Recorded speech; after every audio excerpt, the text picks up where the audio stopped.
So we're going to do a quick walkthrough of how you can get started with the Trend Momentum Foundation. So we're going to begin by clicking the File menu. Because I've opened this foundation before, we can see that the Trend Momentum Foundation is listed to the right. If this is your first time opening the foundation, you won't see this listed to the right.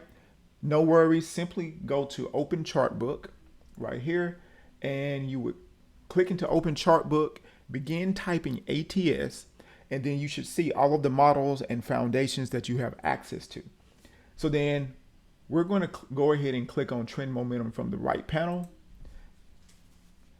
We're currently loading the E-mini S&P 500 continuous future, and by default we're loading the most recent 10 days. So we can see we have our moving average, we have our ADX. We can also see our machine learning models for volatility and liquidity, as well as our foundation.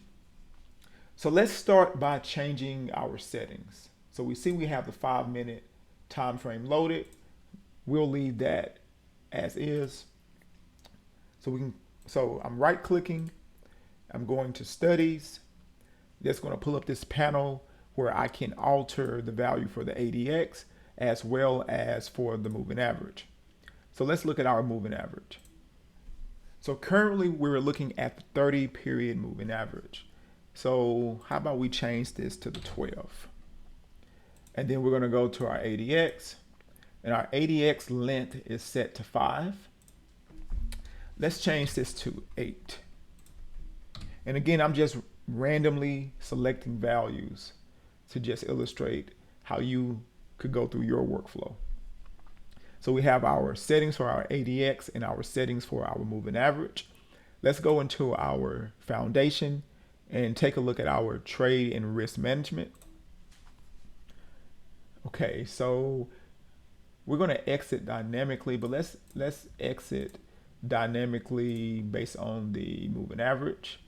So if we come back through the moving average, and then let's set our ADX value, our threshold for the ADX. Let's set it down to 20.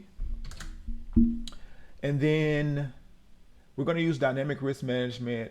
Okay, and we're going to turn off institutional flow here. And let's see, volatility filtering, we're going to leave on, and we're going to put it on low. This looks good. We'll leave our max give back trigger to be the same, and we'll add a trailing stop, and we'll go with this. Okay, so at this point we simply just need to go to chart, scroll down to replay chart, pull up our control panel. We do want to replay a single chart, and we want to keep the accurate trading system backtest mode here selected, and we can click play. So we do want to clear all trade data for symbol and account. This simply just deletes prior backtest data from our statistics panel for this particular symbol and this account. And we can see in the upper left, we're in Sim 12.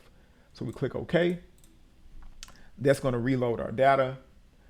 And one last thing that we want to do, we want to click on trade, scroll down to trade activity log. That's going to populate this window. So we can see here, this is where all of our statistics would be for our back test.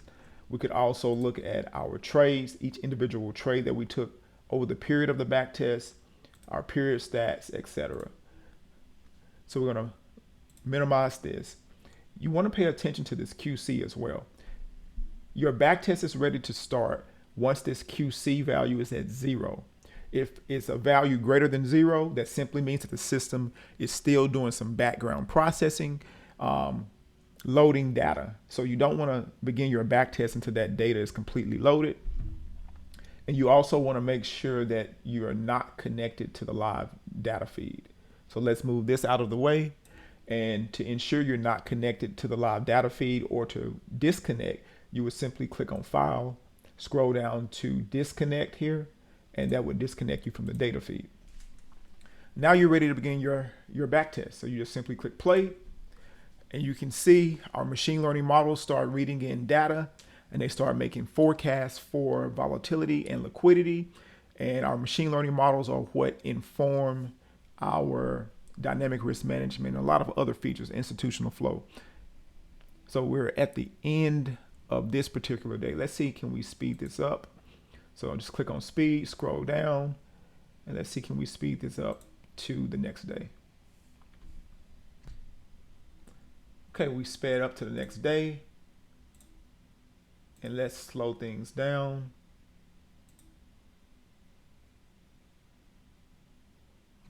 Okay, we're at a new day. And let's slow things down.